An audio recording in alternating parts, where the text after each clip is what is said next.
हम लोग रिकॉर्डिंग कर रही हूँ मैं। अच्छा, नया प्रोजेक्ट क्रिएट करेंगे।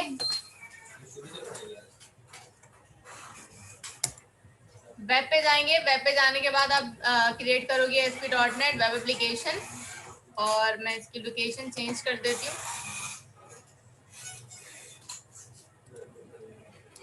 इस एप्लीकेशन का नाम मैं रख रही हूँ रेजर।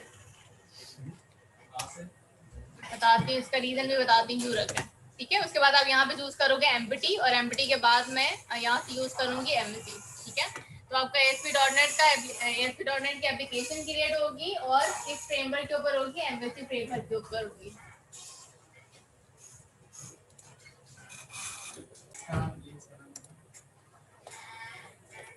अच्छा, रेजर हमारे पास क्या होता है?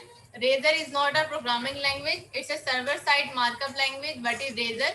Razor is a markup syntax that lets you embed server-based code, Visual Basic and C# into web pages. अगर हम लोगों ने HTML का पेज क्रिएट करना है और उसके अंदर मुझे C# का कोड लिखना है, तो वो मैं किसके थ्रू लिख सकती हूँ? Razor सिंटैक्स के थ्रू लिख सकती हूँ। ठीक है, Razor सिंटैक्स होता है एक स्पेसिफिक, वो हम तरीका सीखेंगे किस तरीके से Razor सिंटैक्स को लिखा जाता है, और किस तरीके से HTML के अंदर आप C# को इम्बेड कर सकते हो।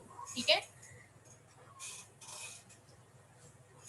Razor is based on ASP.NET and designed for creating web application. It has the power of traditional ASP.NET markup, but it is easier to use and easier to learn. ठीक है, ये आसान होता है यूज करने में। इसको अच्छा, यहाँ पे PHP की एग्जांपल दी हुई कि अगर आप लोगों ने पहले PHP किसी ने पढ़ी भी हो, तो Razor सिंटैक्स का सिंटैक्स PHP से काफी मैच करता है।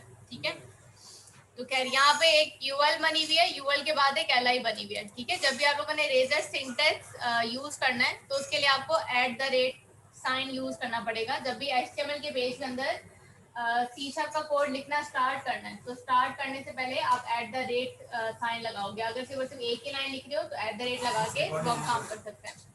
रिकॉर्डिंग ऑन ही है। ठीक है, यहाँ पे हमारे पास है main Razor syntax rules for C#। अगर आप रेजर सिंटैक्स लिख रहे हो, तो उसके रूल्स क्या क्या है हमारे पास? Razor code blocks are enclosed in curly bracket. ठीक है, और कर्ली ब्रैकेट स्टार्ट करेंगे और क्लोज करेंगे, और इसके अंदर आप C# का कोड लिख सकते हो। ठीक है, HTML के पेज के अंदर।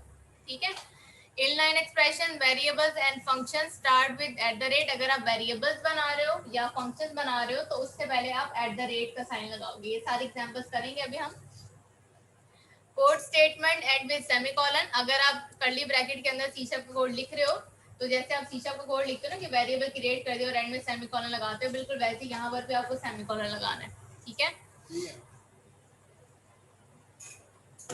अच्छा यहाँ पे देखो एग्जांपल है हमारे पास @ जब भी वेरिएबल क्रिएट करना है, तो यहाँ पे आपको लिखना पड़ेगा var। ठीक है, var, और उसके बाद अपने वेरिएबल का नाम दे दो इक्वल, और उसके अंदर वैल्यू को आप स्टोर करवा सकते हो। ठीक है, तो हम यहाँ पे जाते हैं, एक कंट्रोलर क्रिएट करती हूँ मैं। कंट्रोलर क्रिएट करने के लिए राइट क्लिक करेंगे, ऐड कंट्रोलर, और मैं एम्पटी कंट्रोलर क्रिएट कर लेती हूँ। इसका नाम रख देती हूँ मैं होम कंट्रोलर।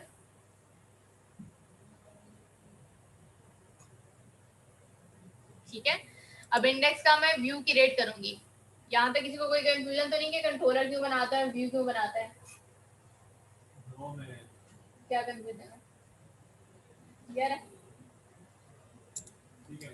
ऐड व्यू, और यहाँ पे मैं कोई भी चीज नहीं करूंगी, जो टेम्पलेट है एम्पटी विदाउट मॉडल। अभी क्योंकि हम लोगों ने डेटाबेस को कनेक्ट नहीं किया और डेटाबेस से जनरेट नहीं करा रहे कोई भी कोड, तो अब यहाँ पे एम्पटी ही रहने दोगे। ठीक है, उसके बाद मैंने यहाँ पे कर दिया ऐड।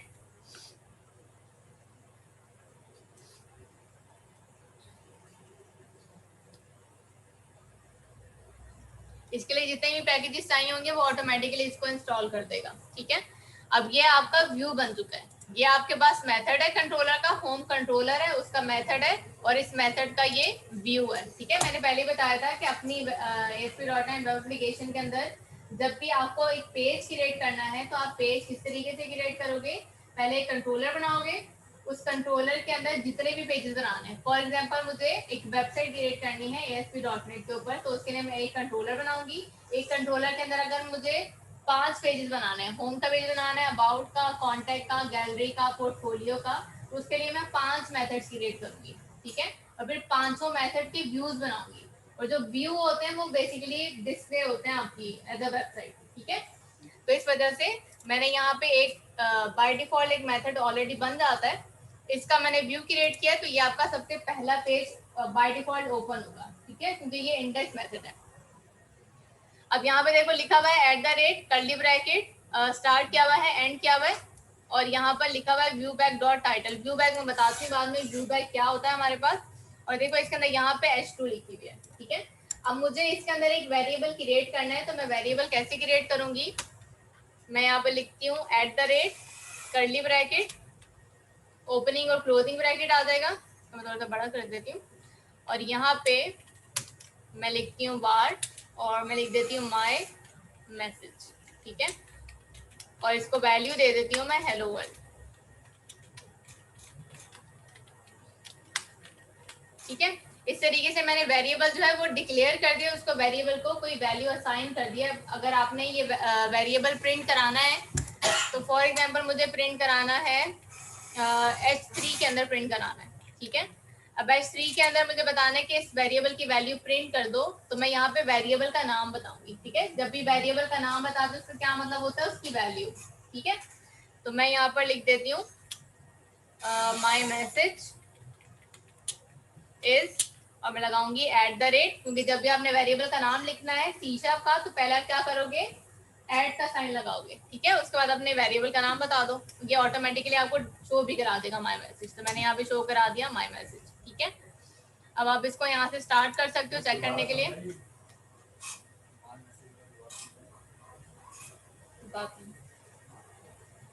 समझ आया?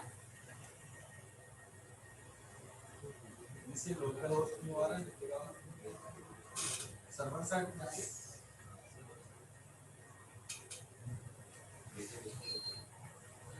ठीक है। तो देखो यहाँ पे लिखा हुआ है माय मैसेजेस हेलो वर्ल्ड, ठीक है।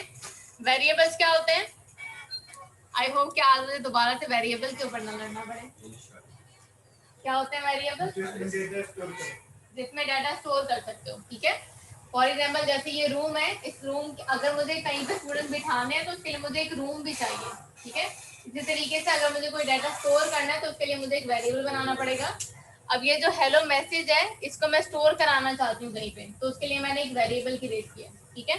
तो इस वजह से यहाँ पे मैंने लिख दिया बात, और यहाँ पे लिख दिया मैंने माय मैसेज, ये क्या है, मेरे वेरिएबल का नाम है, ठीक है। उसको मैंने कोई भी वैल्यू असाइन कर दी, और अब जब मैंने उसको प्रिंट कराना है, तो प्रिंट किस तरीके से कराऊंगी, मैं HTML के अंदर C# को इम्बेड कर रही हूँ, ठीक है। मतलब HTML के अंदर C# को लिख रही हूँ।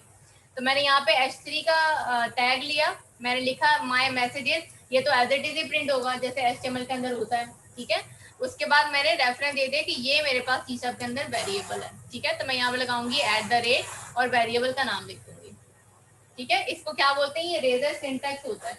रेजर सिंटैक्स का मतलब ये होता है कि आप उसके अंदर C# और HTML को दोनों को लिख सकते हो, HTML के अंदर C# को इम्बेड कर सकते हो, ठीक है। खैर, तो ये हमारे पास था सिंगल, इस तरीके से आप मल्टीपल लाइंस लिख सकते हो, और यहाँ पे वेरिएबल को इस तरीके से डिस्प्ले करवा सकते हो, ठीक है। उसके बाद है हमारे पास मल्टी लाइन ब्लॉक। अगर आपने मल्टी लाइन स्टेटमेंट लिखनी है, अब यहाँ पे कुछ वेरिएबल्स बने हुए हैं, ग्रीटिंग का वेरिएबल बना हुआ है, वीकडे, अब यहाँ पे कुछ फंक्शन शो किए हुए हैं, ठीक है। यहाँ पर हमारे पास एक ऑब्जेक्ट है डेट टाइम, जो बिल्ट इन होता है C# के अंदर, ठीक है। बिल्ट इन ऑब्जेक्ट है, ऑब्जेक्ट के बाद जो लिखा हुआ है नाउ, नाउ एक फंक्शन है, ठीक है। ऑब्जेक्ट का फंक्शन है, ऑब्जेक्ट के अंदर क्या होता है, कोई भी क्लास फंक्शन नहीं, एक ऑब्जेक्ट के अंदर क्या होता है, अपने से छोड़ क्या। फॉर एग्जाम्पल मैंने यहाँ पर लिख दिया एपटेक, और मैंने बोला कि ये एक बिल्ट इन ऑब्जेक्ट है, तो इसका क्या मतलब हो सकता है, बिल्ड हुआ है पहले से ये, हाँ ठीक है, बिल्ड समझ रहे हैं। ऑब्जेक्ट का क्या मतलब है, अब ऑब्जेक्ट है, तो ऑब्जेक्ट के अंदर क्या हो सकता है, मैं एक क्लास क्रिएट कर रही हूँ, ठीक है। क्लास मैंने लिख दी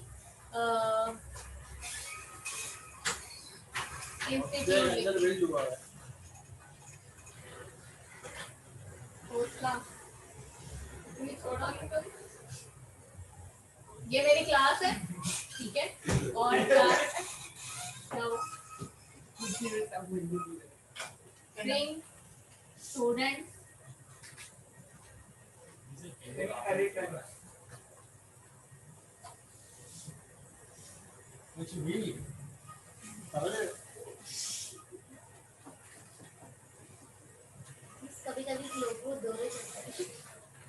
अच्छा, अब मैं इसका क्रिएट कर रही हूँ, ऑब्जेक्ट क्रिएट कर रही हूँ, ठीक है।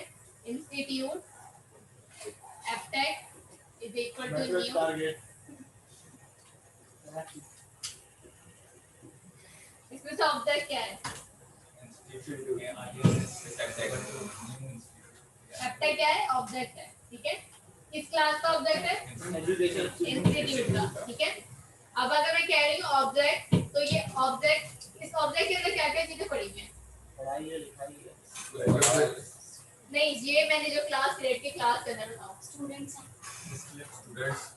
वर्ड डिस्प्ले करना जो होगा फंक्शन है, स्टूडेंट है, वेरिएबल्स होंगे। ऑब्जेक्ट के अंदर क्या क्या चीजें होती हैं? Variables plus function. याद कर लो इस चीज को। ऑब्जेक्ट के अंदर क्या क्या चीजें होती हैं? हाँ, तो अगर मैं कह रही हूँ कि कोई ऑब्जेक्ट है मेरे पास सी शार्प के अंदर जो कि इनबिल्ट इन है, ठीक है, मतलब कि आपके पास ऑब्जेक्ट है, तो उस ऑब्जेक्ट से रिलेटेड आपके पास कुछ फंक्शंस भी होंगे, ठीक है। तो अभी मैं यहाँ पे बता रही थी कि मेरे पास डेट टाइम जो है वो इनबिल्ट इन ऑब्जेक्ट है, मतलब कि उसके कुछ फंक्शंस होंगे जिनको आप इस्तेमाल करोगे, ठीक है। तो उसके यहाँ पे ये फंक्शंस बने हुए हैं।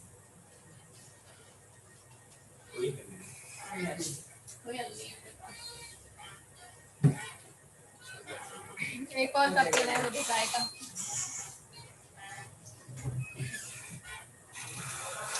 बल्कि सजा रखनी चाहिए मुझे ये कि अगर मैंने कोई टास्क दिया कोई करे नहीं तो वो बात दरवाजे से कब चाय लेके आए।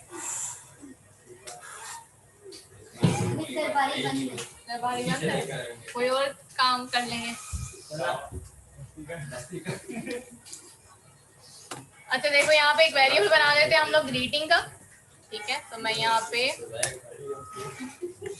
लिख रही हूँ @ कर्ली ब्रैकेट के अंदर एक वेरिएबल क्रिएट कर रही हूँ बार ग्रीटिंग इज इक्वल, और मैंने यहाँ पर लिख दिया वेलकम टू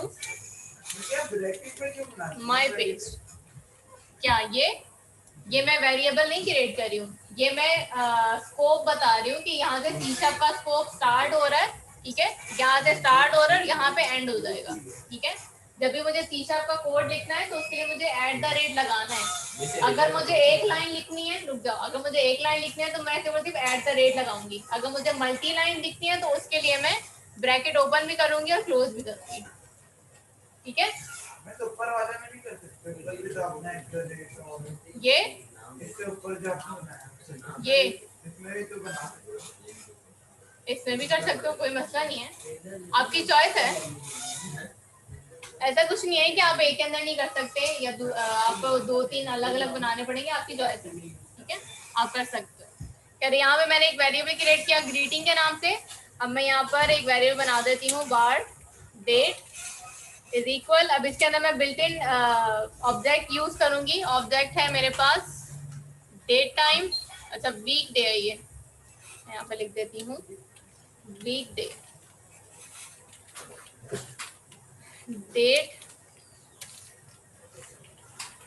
डेट टाइम, ठीक है, डॉट।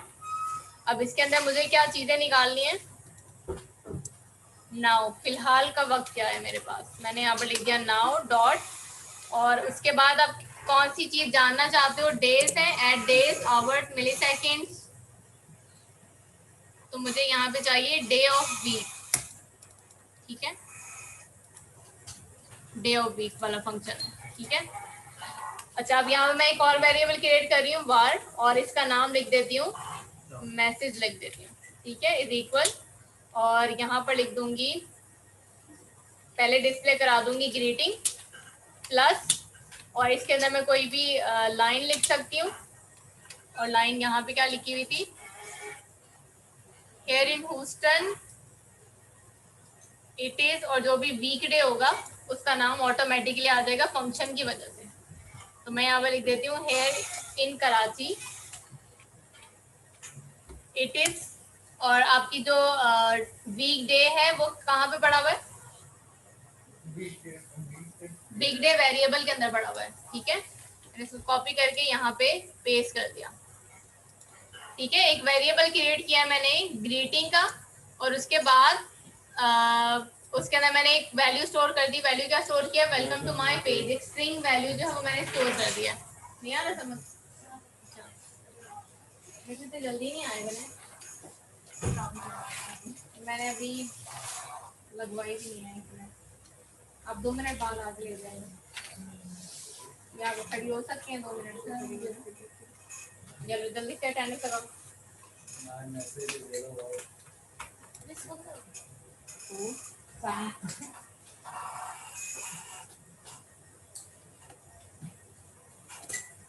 ग्रीटिंग वेरिएबल के अंदर क्या है, वीकडे के अंदर क्या है, डेट। हाँ, वीक का जो भी डे बन रहा होगा वो शो कर देगा। और जो मैसेज है, मैसेज के अंदर क्या है, अब यहाँ पे मैंने लिखा है greeting plus here in Karachi it is plus week day. इसका क्या मतलब है, ग्रीटिंग की जगह क्या प्रिंट होगा, हाँ, उसके बाद ये 2 लाइन एज इट इज ही प्रिंट हो जाएगी, और फिर वीक डे वेरिएबल के अंदर जो भी वैल्यू होगी वो प्रिंट हो जाएगी। ठीक है, पर पहले इसको मुझे प्रिंट करवाना पड़ेगा। ठीक है, तो उसके लिए मैं यहाँ पे फॉर एग्जाम्पल h3 ले लेती हूँ, और यहाँ पे क्लास दे देती हूँ, क्योंकि यहाँ पे बूटस्ट्रैप जो है वो ऑलरेडी लगी हुई है, तो यहाँ पे मैं क्लास दे देती हूँ डिस्प्ले के ऊपर वैसे आ तो नहीं -1। ठीक है, और इसके अंदर मैं कह देती हूँ @मैसेज।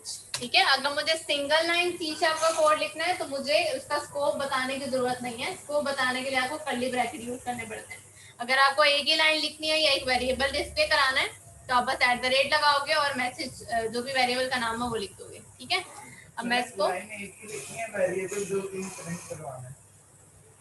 हाँ, लाइन एक ही लिखनी है, लेकिन इन दोनों के अंदर अलग अलग वैल्यू स्टोर कराई है। फिर मैसेज के अंदर इन दोनों वेरिएबल की वैल्यू स्टोर कराई है, और स्ट्रिंग भी इसके अंदर मैंने कॉन्कैटिनेट कराई है। क्या आपने बोला, अगर आपको एक लाइन लिखनी है तो ब्रैकेट में लगा। हाँ, और अगर मल्टी लाइन C# का कोड लिखना है तो उसके लिए आपको इसका स्कोप ओपन और क्लोज करना पड़ेगा।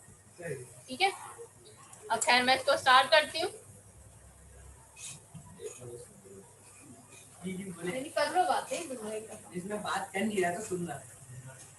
ठीक है, तो खैर देखो यहाँ पे लिखा हुआ welcome to my page here in Karachi it is Wednesday. ठीक है, जो हम लोगों ने बिल्ट इन ऑब्जेक्ट यूज किया, जो फंक्शन यूज किया, उससे वीक में जो भी डे बन रहा होगा वो ऑटोमेटिकली आ जाएगा। ठीक है, समटाइम ये वाला फंक्शन हम लोग यूज करते हैं। अगर आप ऊपर फॉर एग्जाम्पल डिस्प्ले कराना चाहते हो ना कि अभी क्या टाइम हो रहा है या अभी क्या दिन है, तो आप इन तरीकों से उसको करवा सकते हो। तो कराया तो है मैंने, तो टाइम के लिए टाइम का फंक्शन आ जाएगा। शर्म नहीं आती तुम लोगों को ऐसे जरा बिल्कुल भी।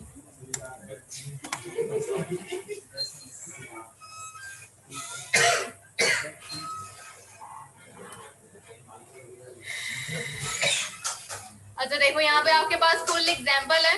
हमारे पास एक टेबल क्रिएट हुआ है और टेबल के अंदर आया हुआ है नेम एंड वैल्यू, और इसके अंदर है डे, आवर, मिनट और सेकंड। उसके लिए कौन कौन से फंक्शन यूज किए हुए हैं, डे, आवर, मिनट और सेकंड। ठीक है, इससे क्या होगा, आपका डे भी प्रिंट हो जाएगा, आवर भी प्रिंट हो जाएगा, मिनट भी प्रिंट हो जाएगा और सेकंड भी प्रिंट हो जाएगा। ठीक है, एक टीआर क्रिएट की गई है। पहली टीआर के अंदर टेबल हेड है और एक कॉलम क्रिएट किया हुआ है नेम और वैल्यू, और उसके बाद एक और टीआर है। उस टीआर के अंदर तो एक ही टीडी बनाई हुई है। अच्छा, डे और वो, ठीक है, नेम और वैल्यू। यहाँ पे मैं एक टेबल क्रिएट करते हैं हम लोग। मैं यहाँ पर लिख देती हूँ टेबल, और टेबल के बाद ऑटोमेटिकली, अच्छा मैंने जब टेबल लिखा था और टैब का बटन प्रेस किया था तो ऑटोमेटिकली ये टेबल बन गया। ठीक है, ये दोबारा ऐसा समझ गया। ठीक है, आप भी बोले बस, कुछ नहीं, आप भी बोले कुछ नहीं। मैंने लिखा यहाँ पे टेबल, और जो कैप्स लॉक से ऊपर बटन है ना टैब का, मैंने टैब का बटन प्रेस किया तो ऑटोमेटिकली टेबल बन गया। ठीक है, ये लिखा था। एक मैंने टीआर क्रिएट किया, उसके अंदर मैं 2 कॉलम्स क्रिएट करूंगी। ठीक है, एक के अंदर मैं लिखूंगी नेम और दूसरे के अंदर लिखूंगी मैं वैल्यू। बस टैब ही दबाया है, नेम और वैल्यू। अब मैं एक और टीआर क्रिएट कर लेती हूँ। मैंने लिखा टीआर टैब, नहीं बना नहीं बना,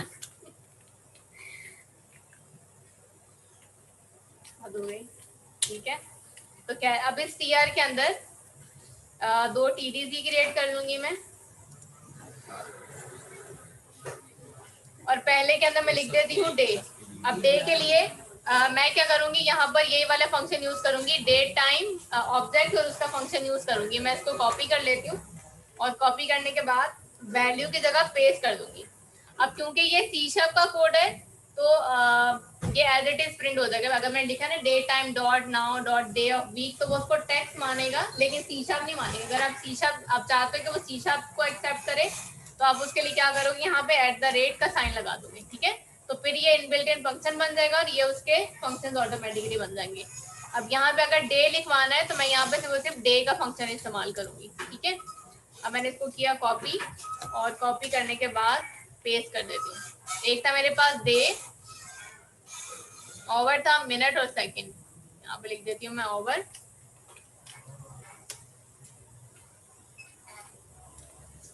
मिनट, और इसी तरीके से था हमारे पास सेकंड। इसको कॉपी किया मैंने, कॉपी करने के बाद पेस्ट कर दिया। अब यहाँ पे लिख देती हूँ मैं सेकंड। ठीक है, डे प्रिंट करा दिया। डे के बाद मुझे क्या प्रिंट कराना है, ओवर प्रिंट कराना है, तो मैंने यहाँ पे फंक्शन ले लिया ओवर। डे मिनट प्रिंट कराना है तो मैं यहाँ पे फंक्शन ले लूंगी मिनट का। मिली सेकंड भी आ रहा है, अगर मिली सेकंड भी प्रिंट कराना चाहते हो तो यार यहाँ पे मिनट, और उसके बाद है सेकंड, तो आप सेकंड के लिए फंक्शन यूज करोगे सेकंड का। ठीक है, अब मैं इसको स्टार्ट करती हूँ, एक टेबल क्रिएट हो जाएगा। अच्छा मैंने बॉर्डर तो दिया नहीं इसको, तो मैंने कब कहा है कि कुछ गलत हो गया इसके अंदर, सिर्फ बोल रही हूँ कि वो भी देना था, भूल गया मुझे।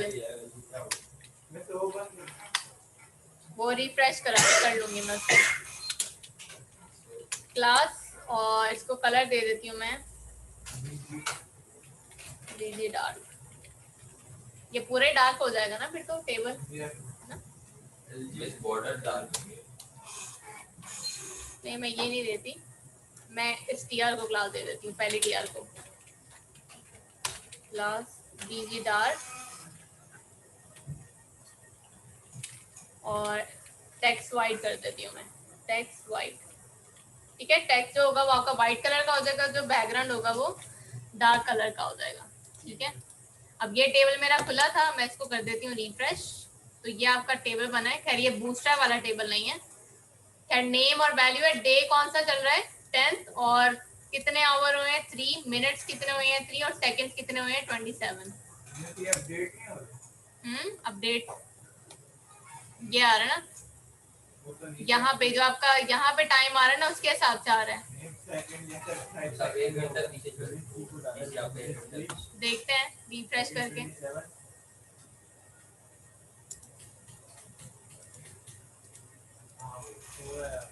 हो रहा है। ठीक है,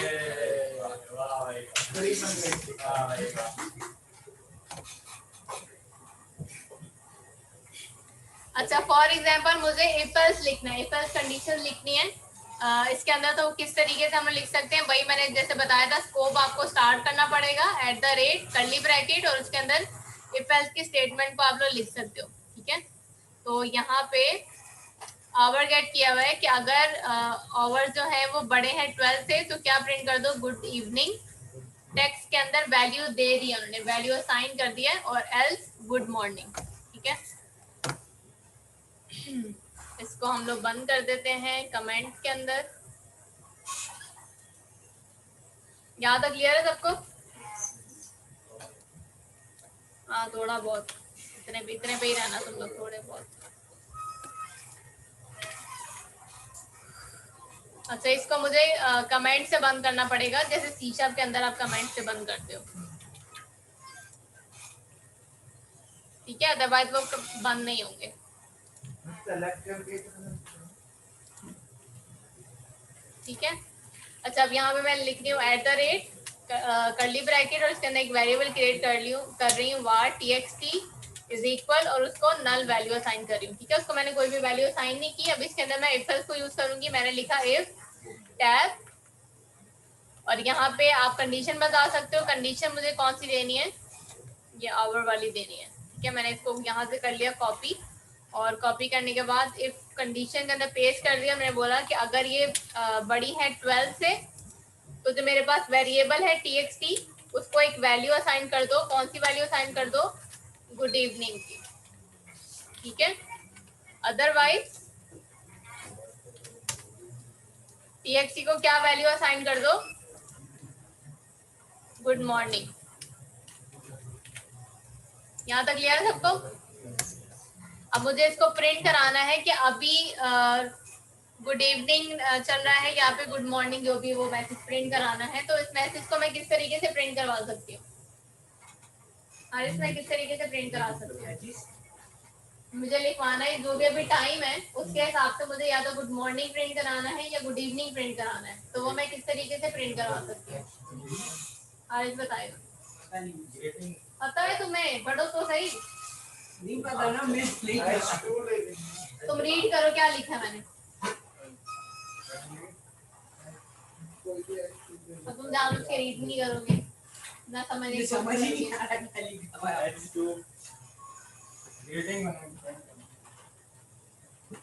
तुम्हारा नेक्स्ट क्लास में मैं खुद ही ट्रांसफर करा दूंगी क्योंकि तुम नहीं पढ़ सकते, मेरे पास नहीं पढ़ सकते तुम। H3 और H3 के अंदर मुझे इसको प्रिंट कराना है। तो मैं यहाँ पे लिख दूंगी @txt। ठीक है, क्योंकि इस वेरिएबल के अंदर ही मैं वैल्यू असाइन कर रही हूँ कि अगर जो भी मेरे पास घंटे आते हैं अगर वो बड़े हैं 12 से तो जो वेरिएबल है txt उसको वैल्यू असाइन कर दो गुड इवनिंग, अदरवाइज क्या असाइन कर दो, गुड मॉर्निंग। ठीक है, तो जो भी यहाँ पे टाइम हो रहा है उसके हिसाब से बता देगा गुड इवनिंग या फिर गुड मॉर्निंग। वो नहीं किया मैंने अभी।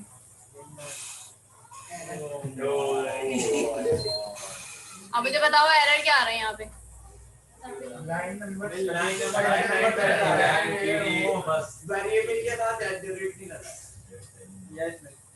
ये क्या था, ये वो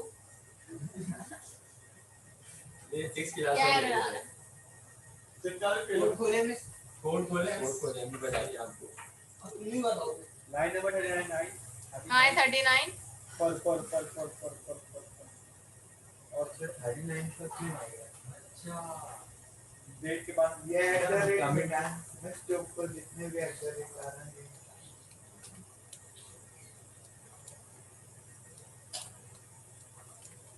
ठीक है, मैंने इसको कर दिया सेव। अब सेव करने के बाद इसको मैं कर देती हूँ रिफ्रेश। ठीक है, तो यहाँ पे आ रहा है मेरे पास good morning. Good morning, good morning कैसे आ रहा है। अभी जो फिलहाल यहाँ पे टाइम हो रहा है ना वो उसके हिसाब से पिक कर रहा है। 3 बजे है ना, यहाँ पे वो 3 पिक कर रहा है। जब हम लोगों ने ओवर लिखवाया था तो वो 3 पिक कर रहा था ना, तो 3 जो है वो 12 से छोटा है। इसमें AM PM या 24 आवर्स वो नहीं गिन रहा, ऐसे ही है ना वो फंक्शन। फिलहाल वो फंक्शन जो है वो सिर्फ जब ये 3 बजे हैं 4 बजे हैं जो भी 12 आवर्स है ना वो उसके हिसाब से पिक कर रहा है। तो अभी वो 3 पिक कर रहा है। 3 जो है वो 12 से छोटा है, इस वजह से उसने गुड मॉर्निंग प्रिंट कर दिया। ठीक है,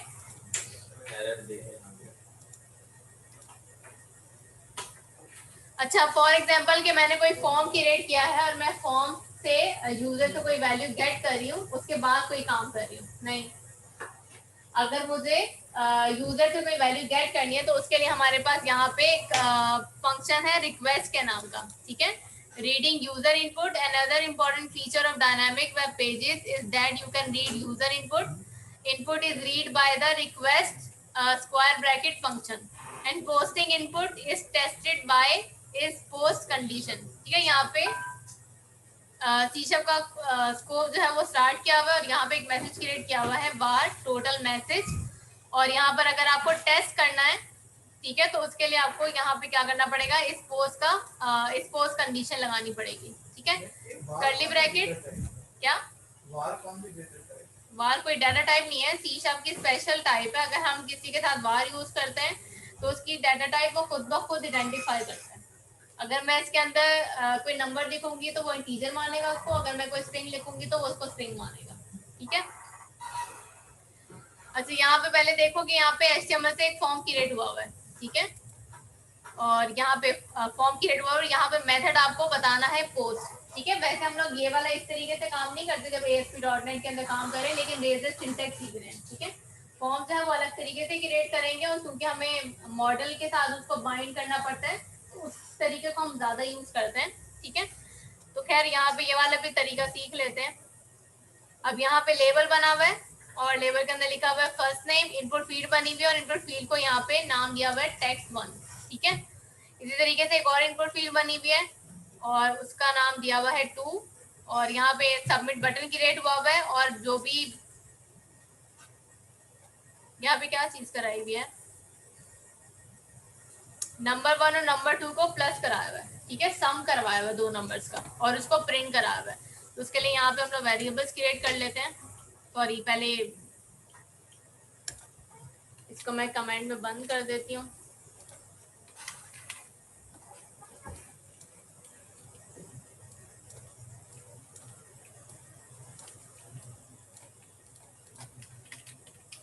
यहाँ तक सबको समझ आ रहा है?